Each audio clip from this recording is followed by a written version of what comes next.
ఈసారి El Nino పరిస్థితుల వల్ల భారతదేశంలో తీవ్రమైన కరువు రాబోతుంది అని చెప్పి హెచ్చరికలు వస్తున్నాయి సైంటిస్టుల నుంచి. అయితే ఇదే టైంలో కరువు గురించి మన పూర్వీకులు ఒకవేళ కరువు వస్తే ఎలాంటి సూచనలు ముందస్తుగా కనిపిస్తాయి అనే దాని మీద మన పూర్వీకులకు కొన్ని సూచనలు ఉండేవట. దాని మీద రీసెంట్గా ఒక ఇంట్రెస్టింగ్ స్టోరీ సోషల్ మీడియాలో సర్క్యులేట్ అవుతుంది. ఒకవైపు సైంటిస్టులు కూడా ఎల్ నినో కారణంగా వర్షాలు పడకపోవచ్చు, తీవ్రమైన కరువు పరిస్థితులు రావచ్చు అని చెప్తుంటే, మన పూర్వీకులు చెప్పే సూచనలు కూడా దానికి తగ్గట్టుగానే ఉంటున్నాయట.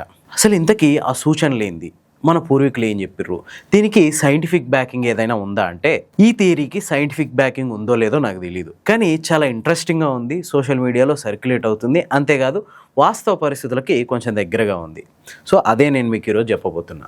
ఈ సంవత్సరం మీరు మార్కెట్లలో అబ్జర్వ్ చేయండి, విపరీతంగా నేరేడు పండ్లు బండ్ల మీద కుప్పలు కుప్పలు పోసి అమ్ముతున్నారు. అంతేకాదు రేటు కూడా చాలా తక్కువకు వస్తున్నాయి, చాలా విరివిగా దొరుకుతున్నాయి. అయితే ఈ నేరేడు పండ్లకి ఈ ఎల్ నినోకి లింక్ ఉందట.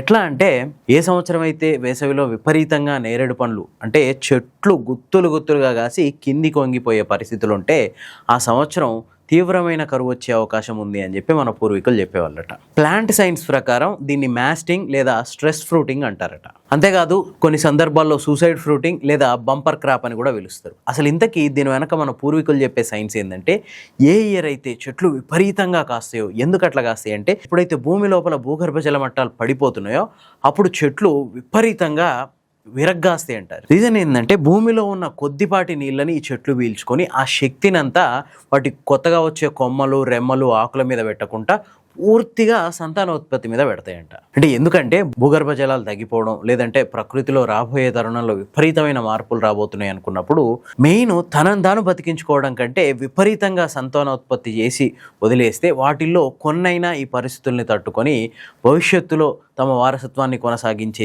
జెనెటిక్స్ చెట్లలో ఉన్నాయి అనేది మన పూర్వీకులు చెప్పే సైన్స్. సో అట్లనే సేమ్ నేరేడు చెట్లకు కూడా ట్యాప్ రూట్ అనే ఒక సిస్టమ్ ఉంటుంది. అంటే భూగర్భ జలమట్టం పడిపోయినప్పుడు చాలా అట్టడుగు నుంచి కూడా నీళ్ళని లాక్కోగల శక్తి నేరేడు చెట్లకు ఉంటుంది. ఇట్లాంటి పరిస్థితి వచ్చినప్పుడు నేరేడు చెట్లు అబ్జర్వ్ చేస్తాయి అనమాట, something is going to happen, ఏదో జరగబోతుంది. ఇట్లా ఈ భూగర్భ జల మట్టం పడిపోయినప్పుడు నేరేడు చెట్ల వేర్లు వాటర్ స్ట్రెస్ని అనుభవిస్తాయి. ఇది రాబోయే కరువు లేదా తీవ్రమైన ఏదో ఒక వాతావరణ మార్పుకి సంకేతం కావచ్చు అని చెప్పి సైంటిస్టులు భావిస్తారు. అందుకే వేసవిలో కనుక నేరేడు చెట్లు విపరీతంగా కాస్తే, అంటే గుత్తులు గుత్తులుగా కాసి కొమ్మలొంగిపోయేలా చెట్లు కనుక కాస్తే, ఇది ప్రకృతిలో జరగబోయే ఏదో ఒక పెను విపత్తుకు సంకేతం అని చెప్పి మన పూర్వీకులు భావించేటోళ్ళు.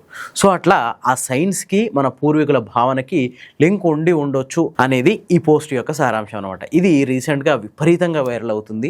సో ఇప్పుడు ఈ ప్రకృతి మనకు చెప్పే పాఠం ఏంటి ఈ నేరేడు పండ్ల నుంచి అంటే, రాబోయేది కరువు పరిస్థితులు, తీవ్రమైన ఎల్ నినో పరిస్థితులు, ఇట్లాంటి పరిస్థితుల్లో వర్షాలు తక్కువగా పడవచ్చు. కనీసం పొదుపు నేర్చుకోండి, నీళ్ళని అవసరమైన వేరకే వాడండి. అంతేకాదు బాధ్యతతో ఇట్లాంటి న్యాచురల్ రిసోర్సెస్ని ఉపయోగించుకోవాల్సిన అవసరాన్ని కూడా ఈ పోస్ట్ మనకు తెలియజేస్తుంది. ఈ విషయం కనుక మీకు నచ్చితే లైక్ చేయండి, షేర్ చేయండి. ఇలాంటి మరిన్ని మంచి కథనాల కోసం ది ఫోర్త్ ఎస్టేట్ ఛానల్ని సబ్స్క్రైబ్ చేసుకోండి.